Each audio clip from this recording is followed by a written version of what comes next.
Greetings and welcome to Chapter 11, Congress. So we're here.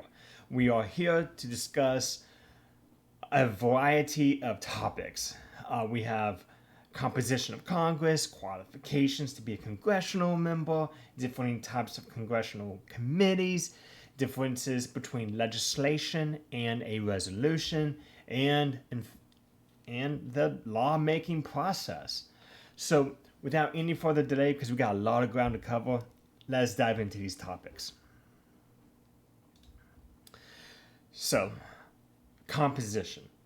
Just a quick reminder that the authority that Congress has to act, to pass legislation, to create legislation, to tax, to create an army and a navy, all these things that Congress does, we need to remember that all of this comes from Article 1 of the U.S. Constitution.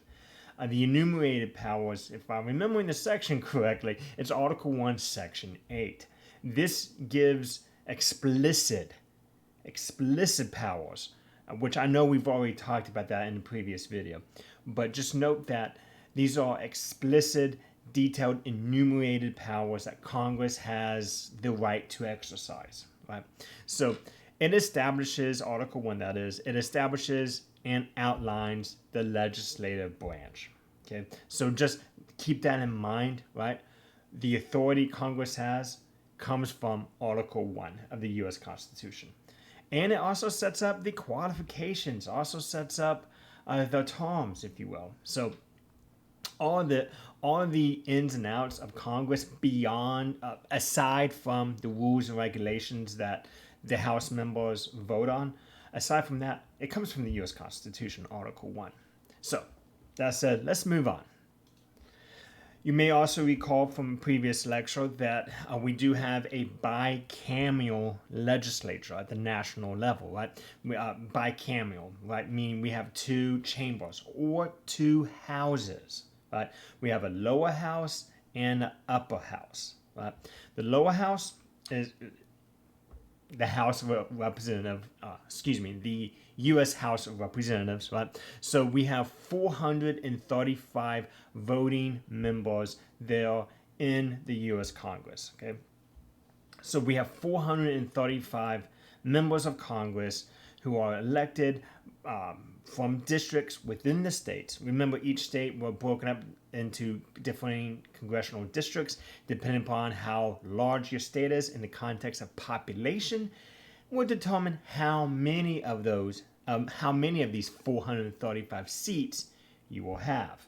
If I recall right, I want to say Texas, we have a total of 38 seats in the U.S. House of Representatives, and that's because of our population size. You can imagine a state like Rhode Island wouldn't have as many as we do because the population size is significantly smaller.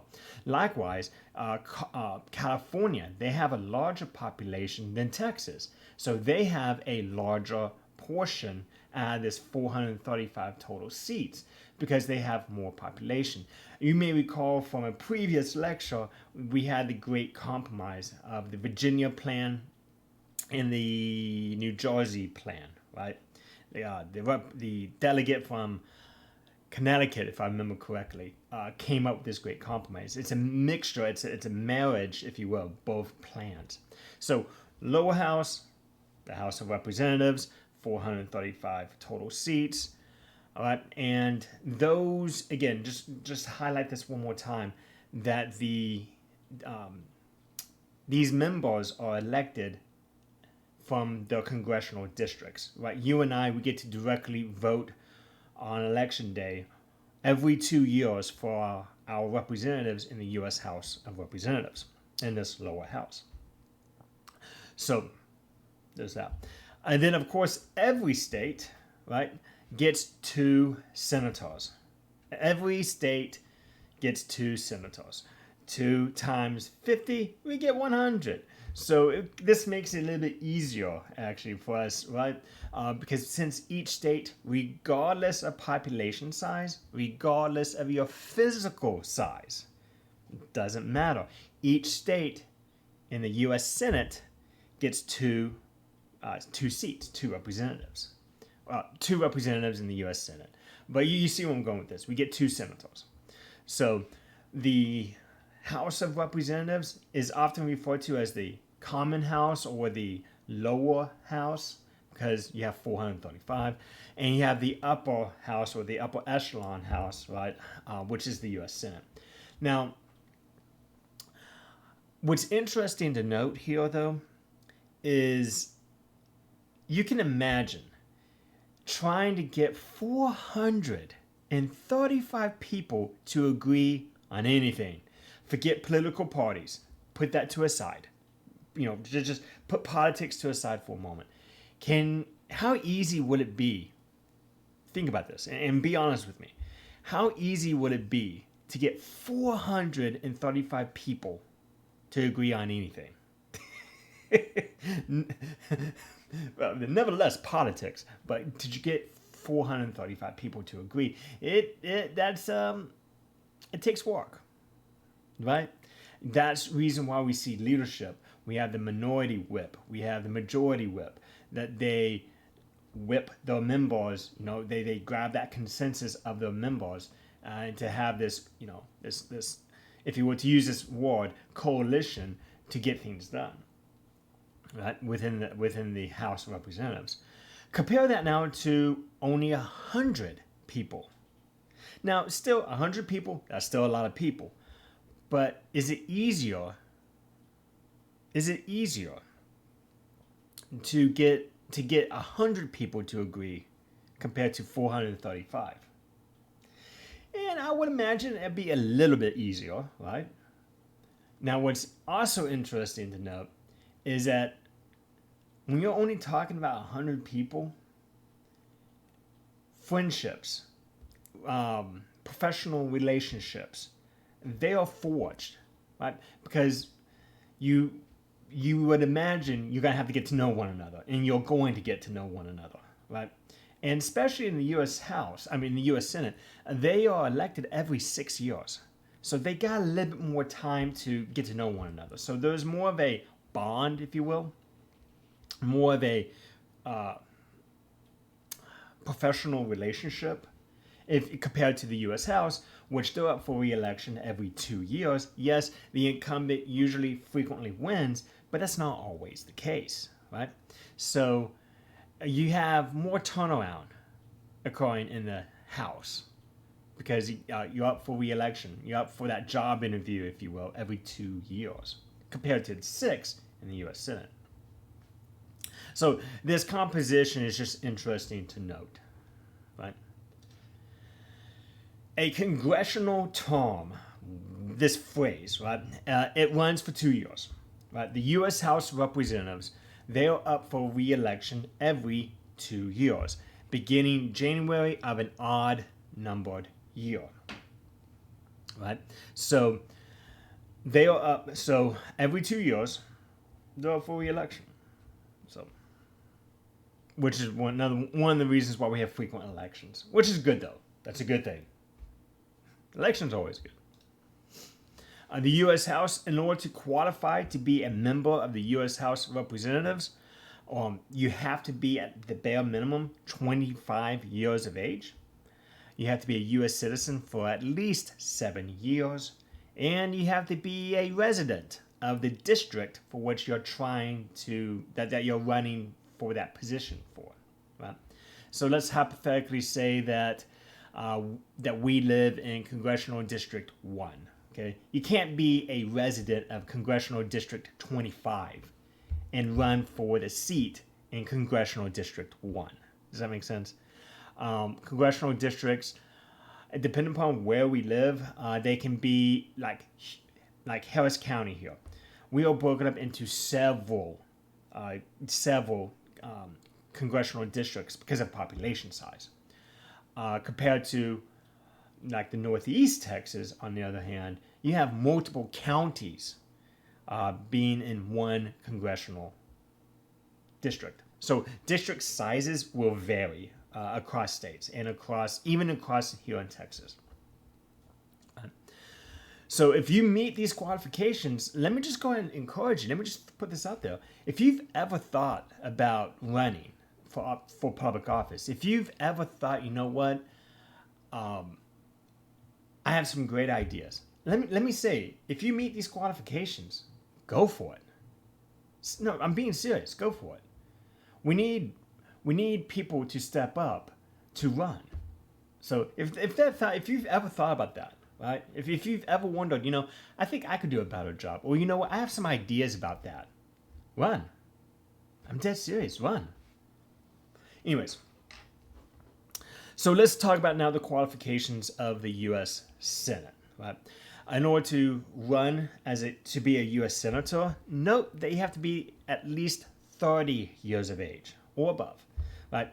So previously we saw the age of 25 for the House. Now for this upper house, this more mature house, if you will, you have to be 30 years old, the bare minimum, or older, right? You have to be a U.S. resident for at least 9 years, and you have to be the resident of that home state. So, for example, if I wanted to run for Texas Senate, if I wanted to run for U.S. Senator here in Texas, I can't live in Massachusetts. I can't live in Mississippi or Louisiana or Oklahoma if I'm trying to be the U.S. Senator for the state of Texas. See where I'm going with this? So, but that's a little bit easier, right? There's no stipulation on exact location, just within the state, right? So if I could live in Galveston or the Panhandle or Midland, Texas, or the Northeast Texas around Texarkana, right? And I could still run for the U.S. Senate seat, one of the U.S. Senate seats here in Texas. See where I'm going with this? So yeah, there's some differences, but overall similar qualifications, to be frank, right? Similar qualifications. Let's move on, because we got a lot of ground to cover. Actually, I say that. This is a question I often like to ask, right? I often like to ask this question. What informal qualifications do you have? Right, so these are the formal. These are what's laid out in the Constitution. You have to have these in order to run. But often we, society, the electorate, you and I, we often establish other informal qualifications. In other words, you do not have to possess these, but it's something that we like to see in a candidate, right? So if we had the infinity gauntlet, right, and we were to snap our fingers and create this perfect candidate, what kind of qualifications would you want them to have? And this ranges from a host of things, right? It ranges from education to experience to a level of maturity to a certain age, maybe a particular sex, maybe a particular ethnicity, right? If we were to get the infinity gauntlet and we were to make this perfect candidate, and that's another reminder to put your phone on silent. Anyways, I'm digressing. If we were to snap our fingers and make this perfect candidate, what qualifications do you want them? What characteristics would you want them to possess? It's a good question, isn't it? It's a good question to ponder. And do our candidates match? Take a look at the incumbent. Do they match these qualifications or these informal qualifications that you have? Does a challenger? Or do maybe no one does, but you think you do? Again, I like to encourage you. Run. That's serious. So, now let's move on. So, apportionment. Right? This is the process by which seats in the House of Representatives are distributed among the 50 states. So remember, we have total 435 congressional seats. There is a process. There is a formula to determine how much due to the population size, which we get from census information, due to population size, how much of that 435 seats should that state get, right? So this is a formal process. The process today, the equal proportions method, which uses a mathematical formula to allocate seats based on the U.S. Census Bureau population data, which is why census is so critical. Every 10 years, the U.S. Census Bureau will ask us to complete census data, census information. And it's extremely critical because our representation in the House may change. It may go up, it may go down. We don't know unless we know what our population size is. So it's very critical and important to when census comes that we do actually do that, answer that survey. Because it's critical. It's critical to our very foundation of our government, to be frank. I'm digressing. So redistricting. This is a process by which the House district lines, right? Remember that states have congressional districts, right? And that there is a process to draw those lines. How do those districts look, right? There is a process. It's called redistricting, right? Allowing completion, following the completion. So every 10 years we have census, and from that census information we also have redistricting. So redistricting happens every 10 years as well, right after census. An important Supreme Court case that we need to know, Baker v. Carr, the U.S. Supreme Court ruled that state legislatures had to use the principle of one person, one vote to redistrict. So that's interesting to note. That the Supreme Court had to make this ruling, right? Gerrymandering. This is a process by which we draw the district lines to give a particular political party or group an advantage.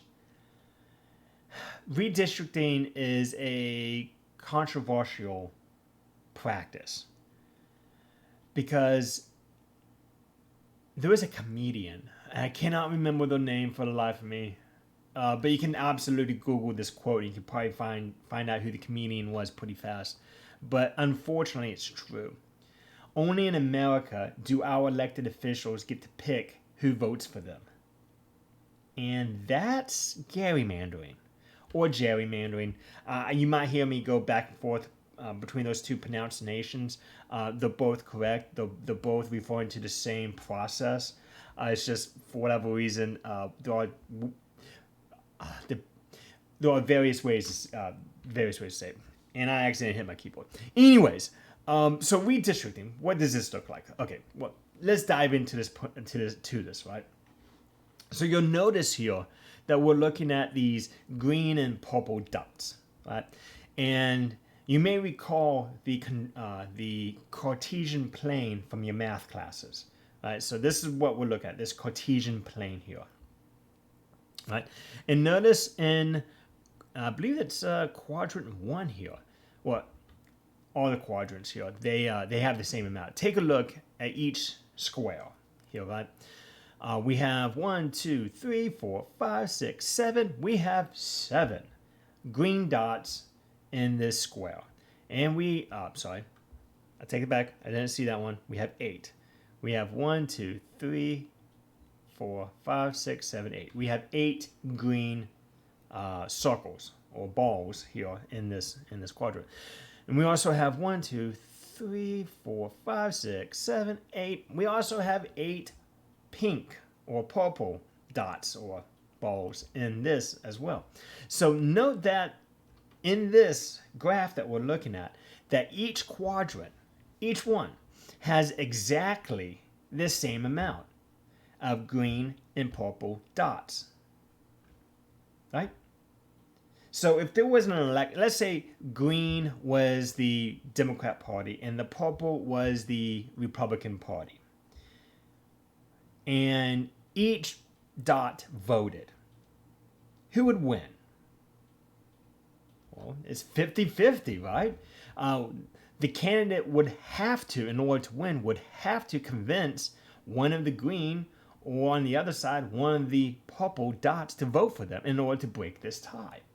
This is what's known as political competition. No one's guaranteed to win in any of these quadrants because there's equal amount of purple and equal amount of green. Now, insert gerrymandering. And this is what we get instead. Right? So reading here from left to right. Right? So this first one right over here. We have one, let's see, 1, 2, 3, 4, 5, 6. 6 green dots. And then we have 1, 2, 3, 4, 5, 6, 7, 8, 9, 10. We have 10 purple dots. Well, if the Green Party was Democrat and the purple party was, and the purple dots represent the Republican Party, overwhelmingly, the purple dots are guaranteed to win this particular district. Rigged isn't the word I like to use, but it's gerrymandered in a manner for which it does provide an advantage to the purple. Now let's go down. In this one particular district, we have 1, 2, 3, 4, 5, 6, 7, 8, 9, 10, 11, 12, 13, 14. 14 green dots and only 2 purple dots. This district is gerrymandered in such a way that the green dots will always win. Always. You're seeing where I'm going with this. Also note that the amount of green and the amount of purple dots has not changed. In fact, the location even of the purple and green dots has not changed. The only thing that changed was the lines. That's gerrymandering. Right? So it does give an advantage to a political party or to a group of people. Now, there are 2 types of gerrymandering that we need to know about. One is absolutely illegal, and the other one is legal. The Supreme Court has been pretty clear about this and been pretty consistent about this, that political gerrymandering is absolutely legal. That is, for political gain, I'm gonna let's hypothetically say I'm a Republican. Okay, my district, I had a rough time with my election, so I'm gonna cut out a little bit of the Democrat voters in my district, give them to another district that maybe is like overwhelmingly Democrat anyways already. Just cut them out of my district and absorb more Republican votes from a different district that's nearby, that's adjacent to me. That is what's known as political gerrymandering, and that is okay to do. The Supreme Court has allowed it. What is not allowed, what is absolutely illegal, is what's known as racial gerrymandering. That is drawing the districts based upon ethnicity. Right? You can imagine something to this effect. I want to cut out the strong Hispanic portion that votes consistent. I want to come out and replace it with a more of a white district. Or I had a rough time with my election, so I'm going to cut out these white voters in my district and soak in from an adjacent district that has more black votes, or Asian votes, or Hispanic votes. You see where I'm going with this. The Supreme Court has been pretty consistent that practice of racial gerrymandering is illegal. Now, what's interesting to note, though, is there really a difference between racial gerrymandering and political gerrymandering? And what I mean by that is, historically speaking, right? If we took a look at the last 60 years of voting data. But we have observed that white people typically vote Republican, though that is not an absolute statement, right? I'm not saying that all white people vote Republican. I'm not making that assertion whatsoever. But historically speaking, white people typically vote Republican. So what about minorities? Typically, historically speaking, over the last 60 years, blacks, Asians, Hispanics, they typically vote Democrat. Now, that is not an absolute, right? I'm not saying that all blacks, all Hispanics, all Asians vote Democrat. I'm not saying that. But the trend is there, though, that I can assert with some level of confidence here that, yes, in fact, they typically, not always, but typically tend to vote Democrat. So, knowing that now, political gerrymandering. Yeah, I'm just going to cut out this Democrat sector over here, the strong Democrat vote. I'm going to cut that out. You're basically saying, in a way, potentially, I want to cut out this minority section, or vice versa. If you're trying to get rid of this, if you're trying to cut out a Republican vote, for example, you could be potentially saying or identifying you want to cut out this white portion of your district. Either way, that's pretty messed up, and that's still racial gerrymandering. But is it the same though? I mean, obviously, like I said, just because someone is white does not mean they vote Republican. Just because someone is black or Asian or Hispanic does not mean they vote Democrat. This is not an absolute. But generally speaking, that's what we typically observe. I'm digressing. But gerrymandering. What do you think about this process? Do you think we should have gerrymandering? Do you think that our districts should be more competitive? Maybe instead of the legislature, because that is how these district lines are redrawn. The state legislatures, they draw these state lines. These congressional lines, I mean. Should a independent, I don't mean like a third political party, but I'm talking about like a outside party that's not political, that's apolitical. Should they be in charge of redrawing these district lines every 10 years after the census? What do you think?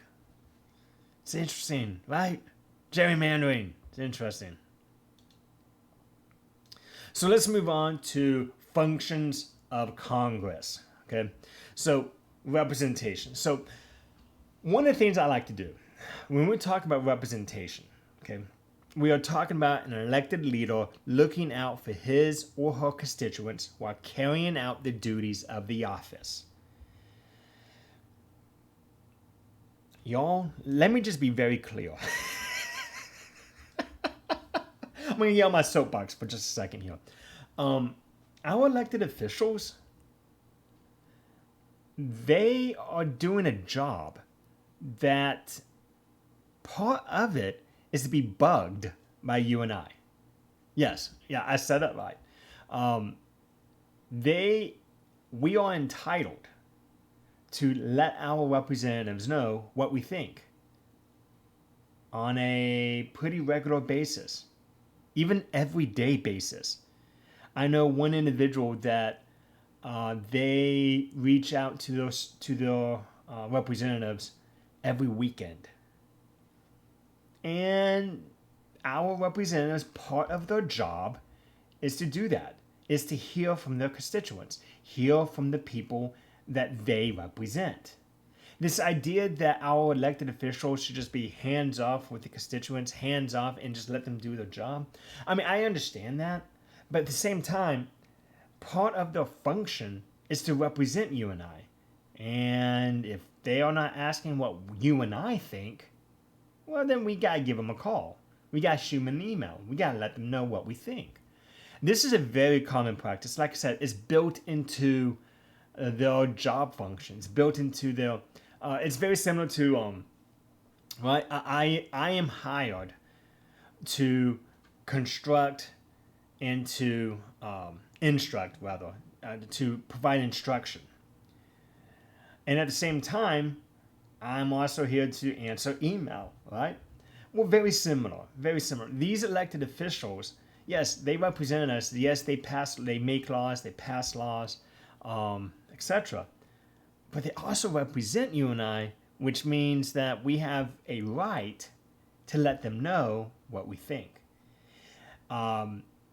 Whether that's after a tragedy and writing them, letting them know our thoughts, whether that's throwing our support their way, saying, hey, you know what, you authored and you made sure that this bill passed. I want to thank you for your work.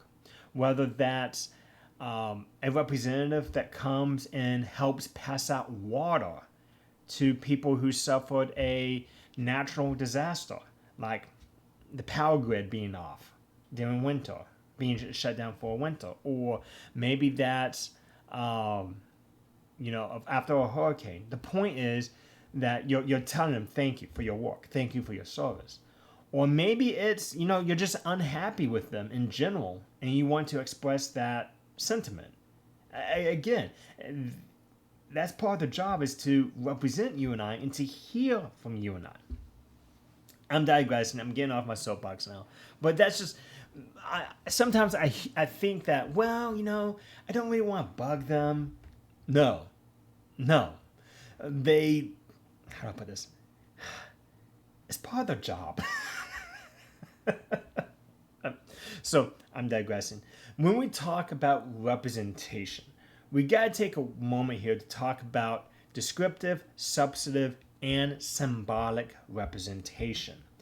Hannah Pitkin's 1967 work, The Concept of Representation, identifies these three types of representation.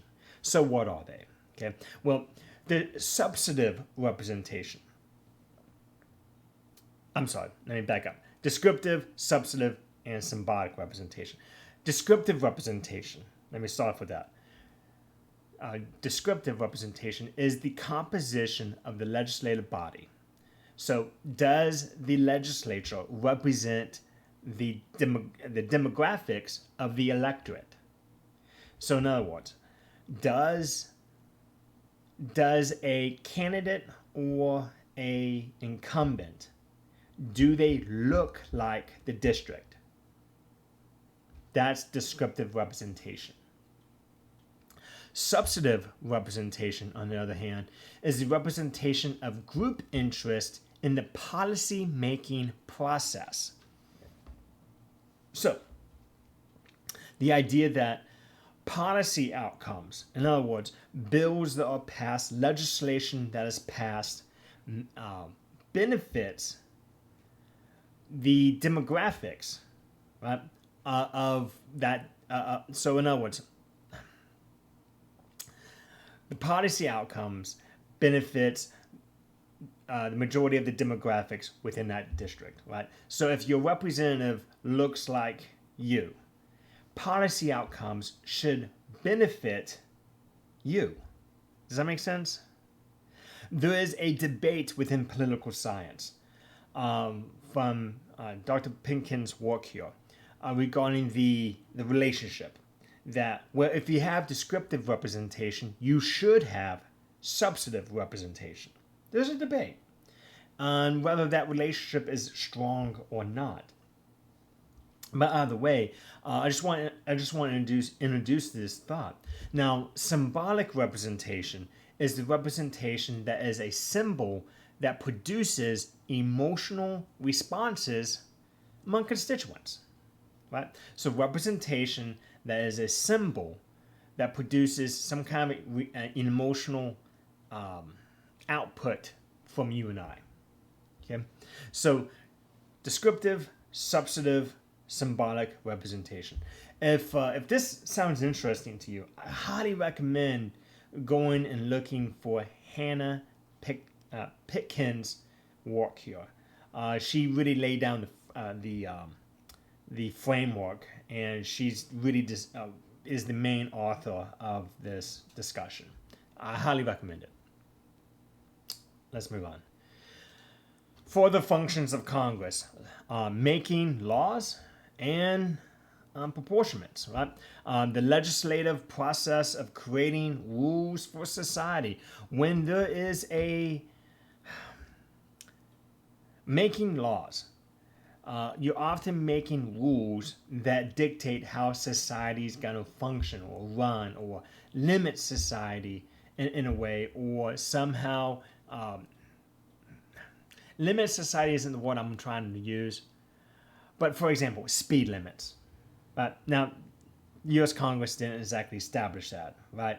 But the point I'm trying to make is a legislative body did, Texas legislature. So creating these laws and rules for how society should go on with its everyday life, right?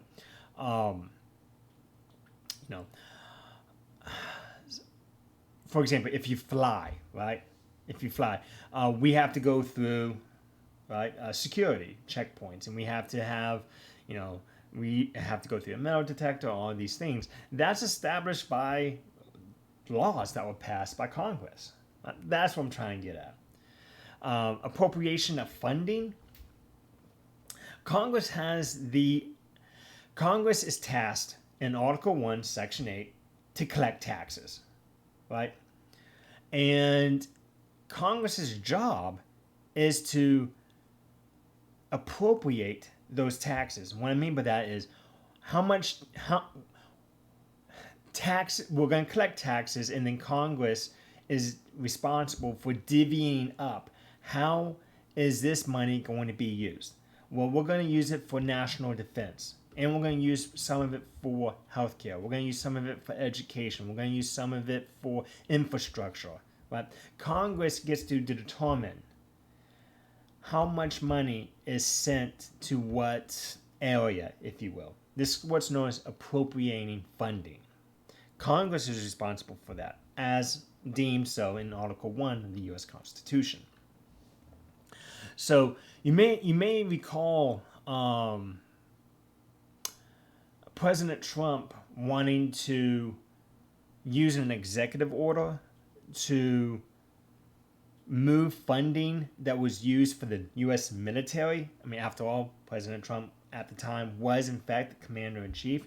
He wanted to use that funding that was going to go to the U.S. military to upgrade and to maintain the housing on U.S. military bases. He wanted to use an executive order to move that funding, some of that funding, over to building a wall on the southern border.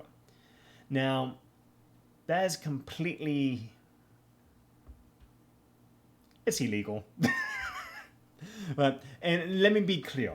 This is not a comment about the Trump administration, but this was in the news at one point, and this gets at the heart of what I'm referring to. Appropriating funding, that's exactly what he tried to do. He wanted to appropriate funding from one area, move funding from one area to another. The president, any president, Democrat or Republican, it does not matter. They do not have the authority to do that. That is at the prerogative, and that is at the preview of only the legislature. But only Congress at this level can do that. Does that make sense? Again, that's I'm not trying to dog on President Trump. I'm not trying to make any kind of political statement.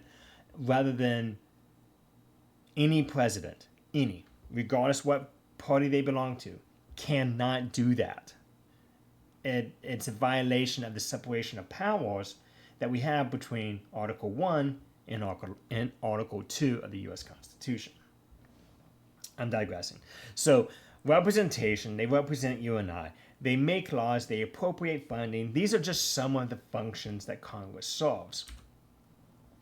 They also perform services by legislators and by staff on behalf of you and I. This is what's known as casework. Okay, so services performed by legislators or staff on behalf of the constituents. Um, this was known as casework, and this can vary from various things. If you had to, maybe you're trying to become a military officer, for example. You may have to reach out to your congressional member for some support or for a letter. This would be called casework. So that's just an example of one. Oversight. Now this one's kind of a big one. Okay, oversight, to make sure that laws are enforced and administered, i.e., implemented the way in which they were intended. Legislative powers are investigative powers rather are implied since Congress possesses all, if I can read, possesses all legislative powers. So let me back up a little bit. So oversight. Now, let's just be clear about this real quick. No one truly enjoys oversight. No one. That's against our human nature. We don't like it. We don't. I mean, think about it. Do you want someone to watch your moves, to watch you, to see what you're doing and make sure you're doing it correctly? I mean, I don't know about you, but I get a little nervous. I mean, don't get me wrong, oversight is good. We need it. But I get a little nervous if someone's standing over my shoulder watching me and everything that I'm doing. Not because I'm doing anything nefarious. I'm not talking about that. I'm just saying that the idea of just consistently being, someone watching over me. It's to make sure, it's against human nature, right? But oversight here in the congressional context is to ensure that laws that are passed are enacted, they are enforced in the way in which they were intended. So Congress can literally oversee the president. Hey, how's that implementation going? Is it being implemented in the way in which we intended it to be, right? Etc. And investigation. So yes, the Congress is not the FBI. They are not the police. But they do have, the U.S. Constitution grants them, quote, all legislative powers. So this can also include investigative powers. I mean, think about it. If the U.S. Congress is tasked with being the legislative body to make laws, then it needs to be able to know what kind of laws need to be passed. What kind of improvements can they do? Does this make sense? They are also a check and balance over the president, as established by the Constitution. They are also a checks and balance against the U.S. Supreme Court, as established in the U.S. Constitution. I mean, likewise, the U.S. Supreme Court and the president are also oversight in checks and balance on the U.S. Congress. Absolutely. But the point I'm trying to make here is that if a president does something wrong, the U.S. Congress has a responsibility to at least investigate, was there something done wrong? What kind of laws can we pass or should we pass that would prevent that would benefit us? Right? Do you see where I'm going with this? I mean, you have to know something's going on, and you have to know what happened in order to effectively make legislation. So they do have investigative powers, and this stems from the necessary and proper clause, also known as the elastic clause of the U.S. Constitution. And again, all executive powers are granted to Congress. So I'm digressing. We got more ground to cover. And finally, amending the U.S. Constitution. There is a proposed amendments, right? Amendments to the U.S. Constitution that we want to change. They must receive 2/3 approval from both chambers of Congress. So you have to get 2/3 approval from the House and the Senate before that amendment can go any further. Okay. So there are two mechanisms, two ways that we can amend the U.S. Constitution. One is through what's known as a constitutional convention. I need to note, the U.S. Constitution has not been amended successfully using that method. This method, on the other hand, getting the approval of 2/3 from the House and the Senate, that is the method that has been used to amend our Constitution. Yeah. Another function, remember I mentioned earlier that Congress does, in fact, provide checks and balance, does provide oversight on the other two branches of government. Where the framers of the U.S. Constitution, and that is the authors of the U.S. Constitution, gave the U.S. Congress the ability to impeach those who are subjected to the impeachment process. In other words, the authors of the U.S. Constitution granted Congress the ability to impeach the president and impeach members of the U.S. Supreme Court. Now, they can't just do it willy-nilly, right? They can't just, I don't like you, so I'm just going to impeach you. No, there is a process to this, okay? In order to be impeached, okay, we're going to be taking a look at impeachment again when we get to the presidency chapter. Okay, we're going to dive more into some examples and whatnot.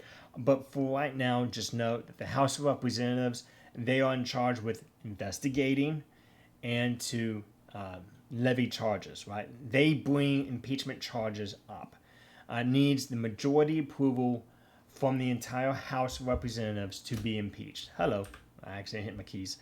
The Senate, on the other hand, they try the impeachment charges. In other words, they think of it like this: the U.S. House of Representatives are the police, right? They investigate. They say, we have found something that is criminal, or we found something that's wrong. And then the U.S. Senate is the jury in the court itself, if you will. Okay. So the House of Representatives investigates, says there was wrongdoing, and the president committed treason or other high crimes and misdemeanors. Now, let me be clear. High crimes and misdemeanors is kind of vague. So Congress gets to define what high crime and misdemeanors are. So they investigate, they find it, they levy these charges, they make their case, if you will, to the U.S. Senate. The U.S. Senate would then try. In order to remove a president or U.S. Supreme Court judge, you have to receive 2/3 approval for conviction or removal, or conviction and removal. And it should be noted that this has not happened in U.S. history. U.S. Senate has acquitted previous presidents that have been impeached. The Supreme Court, the Chief Justice, does in fact play a role in this process. They preside over the Senate proceedings. So they are the acting judge, if you will, just to make sure, due process, to be a part of to be a part of this impeachment process, But what I want to do here real quick, I just want to highlight this real fast. I want to be very clear. When Congress decides, whether it's Democrat or Republican, doesn't matter. When they decide to impeach a president, this is not a legal proceeding, if you will. It is legal because the U.S. Constitution grants Congress the ability to impeach, yes. But it's not legal in the context of law and order. Like, you have to prove beyond a shadow of a doubt that this did in fact happen, that the president did do X, Y, Z, whatever that is. No. This is not criminal charges. The president, if they are impeached, does not get a criminal record. It's not this type of court. So the burden of proof, if you will, is significantly lower. Significantly compared to what you and I would think of as a court proceeding. If charges were levied against me for committing a crime, there is a burden of proof that the state has to meet in order for my conviction, right? That's not the case here for the president. This is not a legal proceeding in that context. I just want to throw that out there. Okay, because there's a lot of discussion about this process. So yeah, we'll dive into examples, previous presidents that were impeached, and why they were impeached. Another video, so bear with me. So, how members of the House, how the members of the Senate, how do they vote? Why do they vote the way that they do? This is an excellent question, and we can take a look at these different models. Okay. So there's this trustee model that represent. It's a model of representation in which representatives feel at liberty to act in the way they believe is best for their constituents. So in other words, you can think of this as an attitude. Like, okay, so the people of Congressional District 25 elected me, so therefore I'm entrusted to carry out what I think is best, because they know what I think. And I'm going to do what I believe is best for District 25. Versus the delegate model, which is a model of representation in which representatives feel compelled to act in the specific stated wishes of the constituents. So in other words, okay, let's hypothetically say that a bill is before us, okay, there's a bill before me, okay, about abortion, for example. While I may have my personal views, hypothetically, let's say I'm pro-life, okay, bear with me. Let's say I am in this hypothetical. If I'm pro-life, then being a delegate, if I have this abortion bill and I know my constituents are telling me, dude, overwhelmingly, we support pro-choice. By all means, we are telling you, vote against this bill. Do not vote. We want you to be pro-choice in this bill. Well, despite my own convictions, my own strong personal views on this particular issue, I, as a delegate, will in fact do the will of my constituents. Does that make sense? So a trustee would say, I have the discretion, I'm entrusted by my constituents to do the right thing, therefore I will do what I believe is best for my constituents. The delegate model says, regardless of what my political views are as a representative, I will carry out the wishes of my constituents. There are stated, explicit wishes. Right? So, knowing that now, what about you? How would you behave? How would you vote? Right? Would you be a trustee? Would you be the type that would say, you know what, y'all, I ran for this position. I told you honestly what I believed was to be right. Since I am now elected and I represent this district, I will carry out what I believe or what you believe is best. Right? Would that be you? Or would you be like, you know what? My constituents' will, not my will, be done. So whatever my constituents want, despite the fact that I might not like it personally, I'm going to carry it out anyways. Right? Whatever their wishes are. Which one are you? Which one would you fall under? How would you vote? It's a good question. Right? There's another way. There's a third option here. And I didn't want to include it because I didn't want to include it on the other slide because I wanted to present the trustee versus delegate discussion. Politico, on the other hand, is a model of representation in which members of Congress act as either trustee or delegate based on rational political calculations about who is best served, the constituency or the nation. We can think of it like this. When it comes,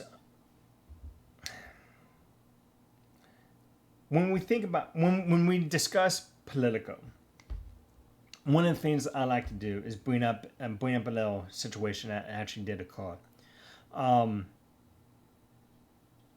If, let's say, you're the representative of District 25, okay?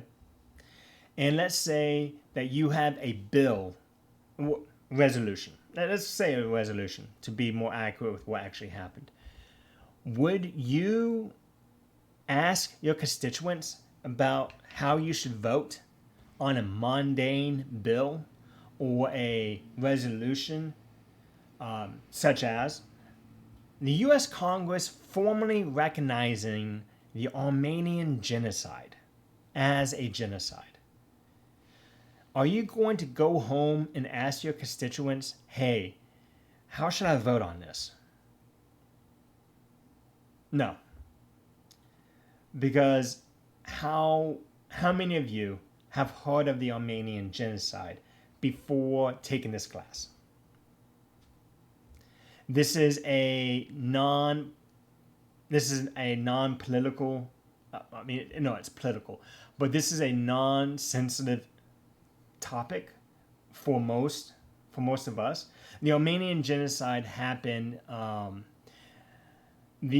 during the fall of the Ottoman Empire. Forgive me.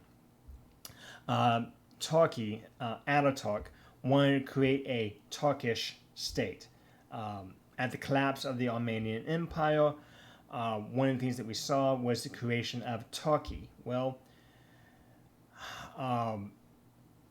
there was a large Christian Armenian population that wouldn't convert, nor did it fit the bill of what this Turkish nationality would be. So he had 1.5 million Armenians massacred, killed, through various ways. The point I'm trying to get at is this is a non-sensitive issue for most of us, right? Versus if I had a bill about gun control, or about immigration, or about abortion, or marriage, or one of these highly talked about, highly discussed, high-profile pieces of legislation, I would go home. Politico would say, the mundane things, I would vote my conscience. I would vote the way that I deem is best. Versus if it's a high-profile issue, I'm going home and I'm going to ask my constituents, I'm struggling with this. How would you vote? Right? It's a combination of both. And it's a tug of war on between what's best for the constituents and overall what's best for the nation. So I'm digressing. So that's Politico. So leadership. Okay. So when we speak of the House of Representatives, there are 4 leadership positions that we should be familiar with. Okay, we have the Speaker of the House of Representatives, and they are the presiding officer of the House of Representatives. They assign bills and schedules votes on a bill. They appoint members of select, special, and conference committees. They have a lot of power in the committee appointments, right? The majority leader, they are the ones that formulate the majority party's legislative program or agenda, right? They formulate it, they create it, they mold it, and they build it, they put it together, right? The minority leader formulates the majority. Sorry, that's a typo on my end. They formulate the minorities party's legislative program. Okay, meaning that they gather together the party that lost the control of the House, and they formulate their agenda. They formulate ways to negotiate, to try to compromise, to try to engage with the other side. Now, how they engage might be different. Right? Remember, we've talked about political polarization and that we are experiencing these high levels of political polarization. So we don't see much compromising happening, unfortunately. And then, of course, we have the whips, right? The whips, exactly, if you're thinking of Indiana Jones, if you're thinking of someone with a whip, that's exactly the imagery you should be thinking about. They are responsible for rounding up party members for important votes. They whip the party leadership, they whip the party members into shape. Hey, major vote coming up in 2 days. We're counting on your vote, and what's your vote going to be? Can we count on your support for this, right? So the whips whip the membership into shape, into making sure that there is enough consensus that this is not a waste of time and that this will get passed. Does that make sense? Yeah. My apologies again, y'all, one more time for that typo. Under minority leader, it really should say formulates the minority party's legislative program. My apologies for that typo. Moving on. Senate leadership, on the other hand. So again, 4 positions, and again, I made the same typo. Sorry, y'all. The vice president, they are the constitutional leader of the Senate. The vice president, that's right.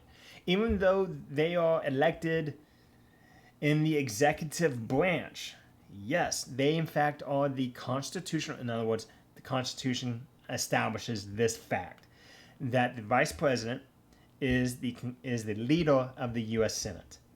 But the real power that they have, the only power they do possess is the power to break a vote, right? So remember, 50 senators, we have 100 senators total, right?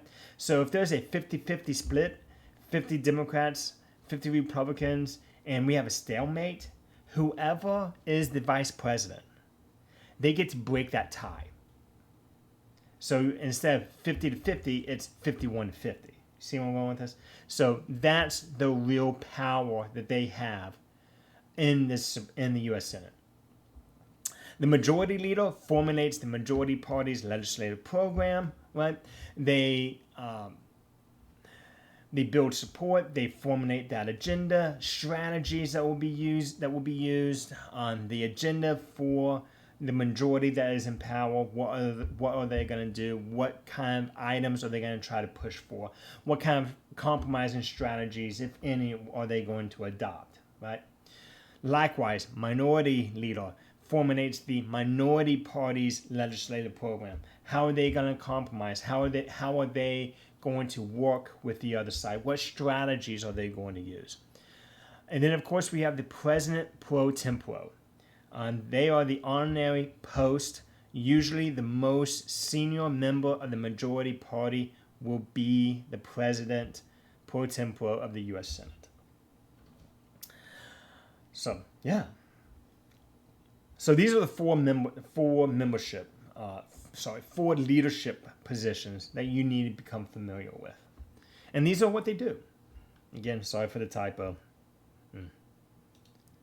Okay, so when we think of Congress, we often should think about committee work. We should. Because the detailed work of Congress is performed here in committee, by committees. So they hold hearings, they draft and mark up bills, they vote up or down on pending legislation. So what they do is the main work of creating bills is done in committee. They hold hearings, they listen to testimony, expert testimony, witness testimony, whatever the particular situation, particular committee, depending upon what they're looking at. They will investigate, and they will hold these hearings and listen to testimony, listen to experts, right? And then draft bills, or grab or make markups to previous proposed bills. And then as a committee as a whole says, okay, and they get to vote up or down, we support this this proposed piece of legislation to go before the full body of the U.S. House or the U.S. Senate. Remember, both chambers have these committees, okay? Or they go, you know what, we're going to table this. This needs more work. Or, you know what, no, we're going to kill this bill, right? So a lot of the work gets done here at the committee level.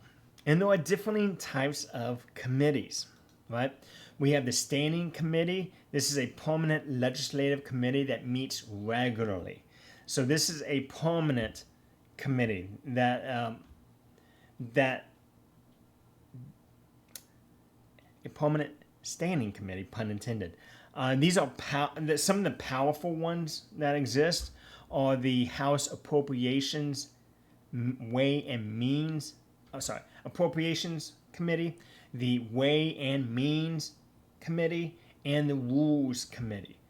These committees, like the Rules Committees, they are established to create the rules that the U.S. House of Representatives will agree upon. Right? When COVID-19 occurred, right? The U.S. House of Representatives adopted a rule that required face masks. And this is done here in the Rules Committee. The Senate, they also have an Appropriations Committee. They also have a Finance Committee, a Judiciary Committee, and a Foreign Relations Committee. I believe the Foreign Affairs Committee is in the U.S. House of Representatives. So you do see a little bit of an overlap of the different types of committees because you have two different chambers of the legislature. I'm digressing. But the point I'm trying to get here is these are the powerful standing committees that are in the U.S. House and in the U.S. Senate. There's also a subcommittee that is a specialized committee within a standing committee, right? So we got committee for your committee. We have joint committees, a legislative committee consisting of members from both chambers that investigates certain topics but lacks bill referral authority. So an example of one is the Joint Economic Committee and the Joint Taxation Committee. So they have members from both the House and the Senate, and they can investigate commerce, and they can investigate in the other committee this taxation, but they lack the referral authority, right? So very strong investigative authority, but not so much as pushing a bill through, if you will. And of course, we have the Select Committee. It's a small legislative committee created to fulfill a specific purpose and then is disbanded. Also called an ad hoc or a special committee.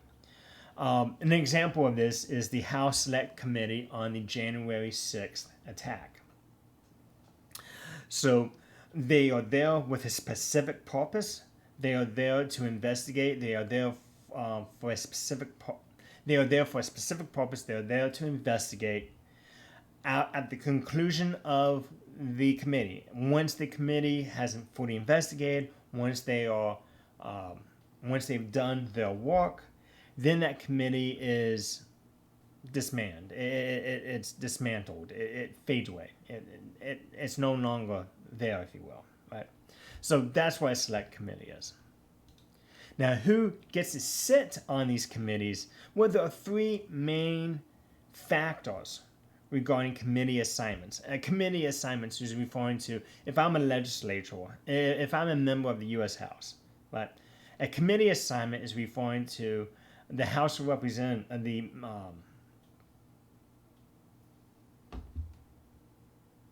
the Speaker of the House assigning me to a committee. That's what's known as a committee assignment. So we got the seniority, how long have you been there? You might actually be able to use some of that weight, be able to say, I've been here I've been here the longest, so I deserve to be on this committee or that committee, right? District makeup has an impact on committee assignments, and of course, the legislator's background, the type of background you have. If you are, for example, if you're an expert in economy, right? If you have that kind of background, then it would serve Congress and it would serve the majority party. It would serve them to have you on some type of economic or finance committee. If you have foreign affairs experience, it would serve Congress well for you to be on there, right? You see where I'm going with this. So these are the three main factors that help influence whether or not someone gets assigned to a committee and exactly which committee they're going to get assigned to. So, yeah. We got more ground to cover, so bear with me. So what is legislation? What is a bill? Let's talk about this. Let's get into this. A bill is proposed legislation under consideration by the legislature. So legislation, right? We're talking about statutes, laws, right? Laws, bills, statutes, they're kind of referring to the same thing to a degree, right? So a bill is a proposed piece of legislation.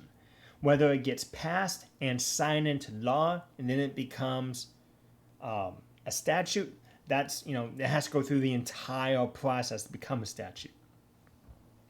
A resolution, on the other hand, is a legislative statement of opinion on a particular subject. Okay? So, an opinion versus law. That's basically what we're looking at. A resolution is a statement of opinion from the U.S. House or the U.S. Senate. This is what we think. This is our opinion about this particular topic. That's a resolution. A bill, on the other hand, this isn't an opinion. This is proposed laws or a law that we're trying to get passed and trying to get signed into law to be a statute. See how I'm going with this? So this is a distinction that we need to make. A resolution is a statement of opinion. A bill is a proposed piece of legislation that will change or enhance or modify law. That would change or modify a statute or create a statute. Not a statue, but a statute. I'm digressing. So markup stage is the amending and voting process in a congressional committee. So, what's in the bill for me? Why should I sign on to this? Oh, well, you know what? I have this idea. If you put this in this bill, I'll sign it. I'll support it, sure. Kind of like this, you scratch my back, I'll scratch yours type of situation. That's not to say that this is somehow nefarious. I'm not trying to make that kind of assertion here. But what I am saying is markup stage happens in committee. Right?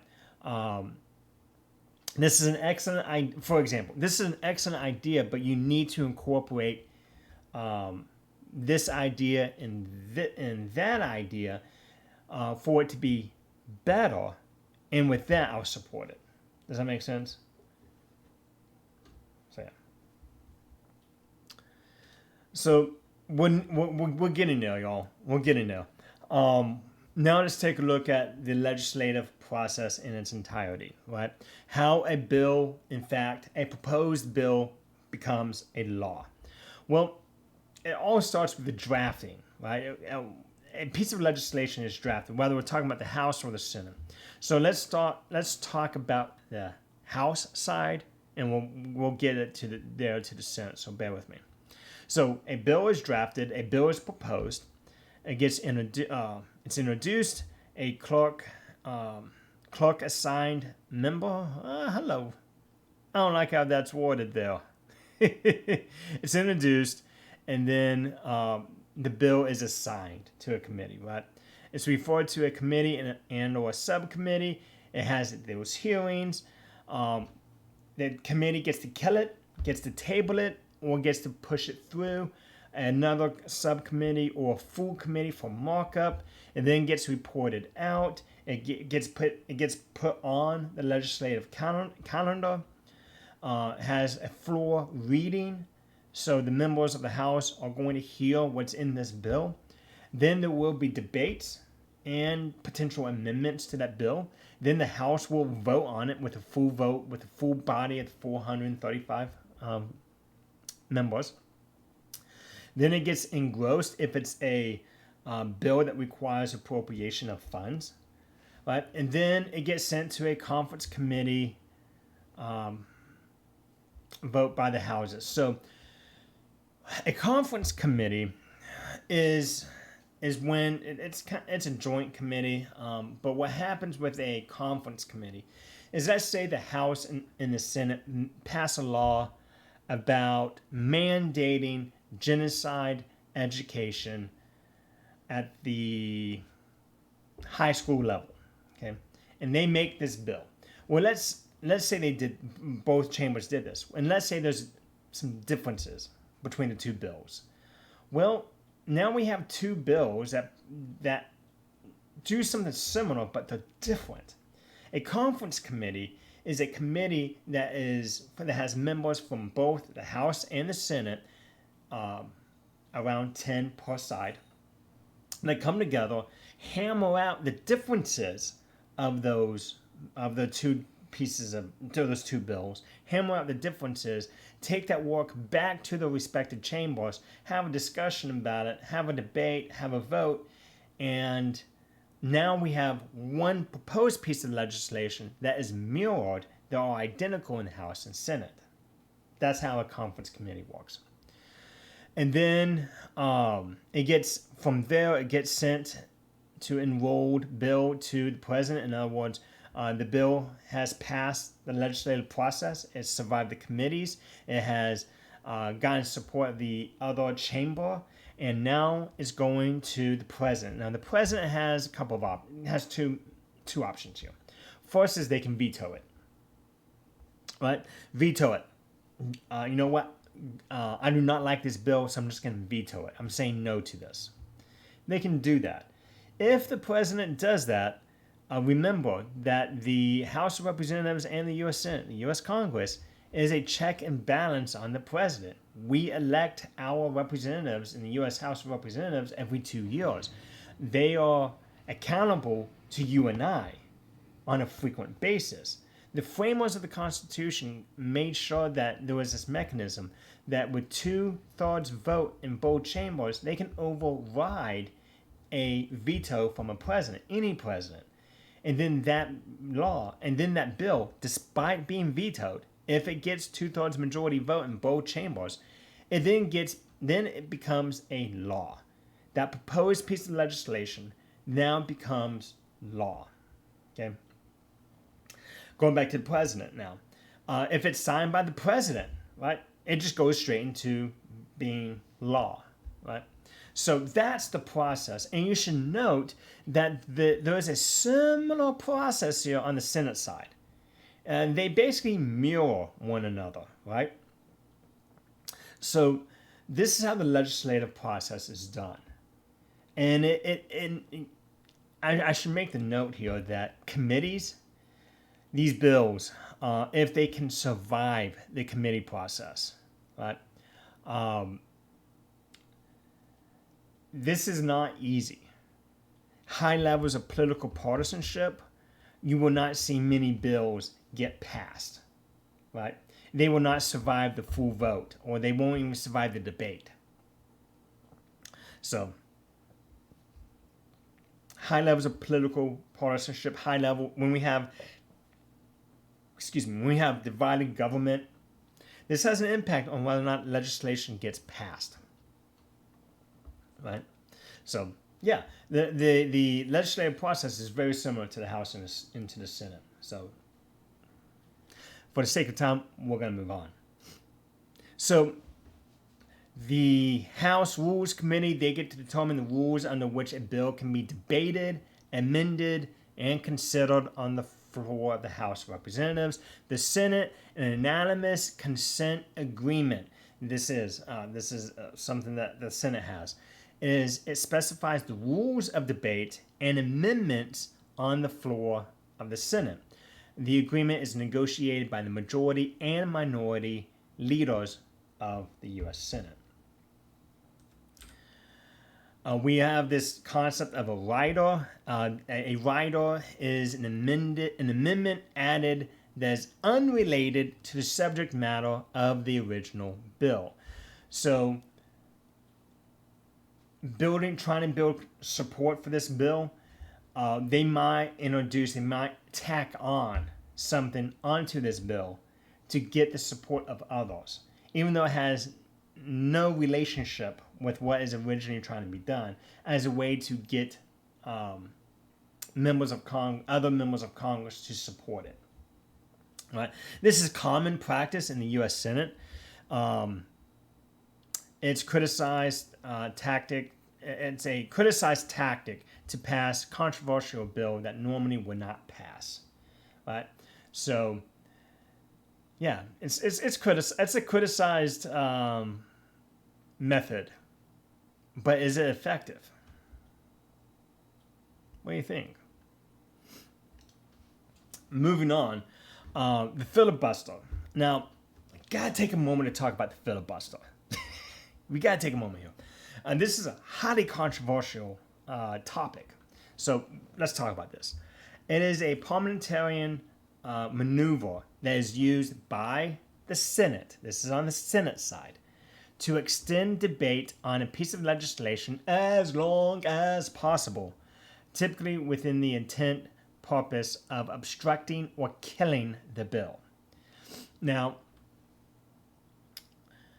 so the practice of the filibuster is this, that a senator is going to stand up and talk and talk and talk and talk and talk and talk and talk for hours upon hours upon hours in order to basically out-talk everyone and to kill a bill.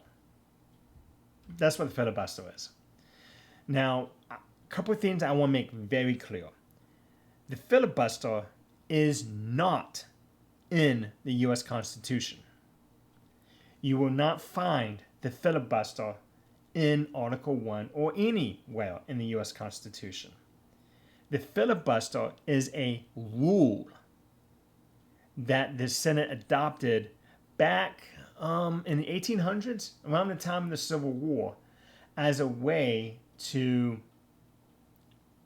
debate civil rights bills to death. It was a way it has historically been used, by the way, to kill bills dealing with civil rights. So, first off, it's nowhere in the Constitution. It is not a part of the U.S. Constitution, the filibuster. It is a rule, it is a tactic that the Senate has adopted, but the Senate can adopt new rules. There is nothing against that. They can choose to get rid of the filibuster if there's enough support in the Senate to do so. So there's a misconception that somehow the filibuster is a constitutional tool that's given by the framers. This is not the case. In fact, I would highly encourage you, go read the Constitution. Look for the filibuster. It's not in there. So it's a rule. I'm digressing. My apologies. Cloture. This is a parliamentarian process to end a debate in the U.S. Senate as a measure against the filibuster invoked when 3/5 of the senators vote for the motion. So, cloture is a way to end the debate, and it is a way to fight against any senator deciding to debate something to death. And the filibuster, I would encourage you as well, go look up examples of senators filibustering. They're doing everything they can to stand up, to talk. They read books. Ted Cruz, Senator Ted Cruz, for example, he is known. You can go find a YouTube video of him reading Dr. Seuss, right, as a way to talk a bill to death, right? So, what do you think about the filibuster? Knowing it's not in the Constitution, knowing that it has been used as a way to strike down civil rights legislation, do you think it's time to get rid of it? Or do you think we should hold on to it? Let me know what you think. It's a good question. And it's a relevant question. So again, it's not in the Constitution. I'm digressing. Let me know. With that said, this is actually the ending of my lecture. So I know time is about to run out here. So let me do this. If you have any questions about anything that's been discussed, as always, feel free to email me, and I'd be more than happy to interact and to answer that. With that said, this brings this video to a close, and we will see you next time. Peace.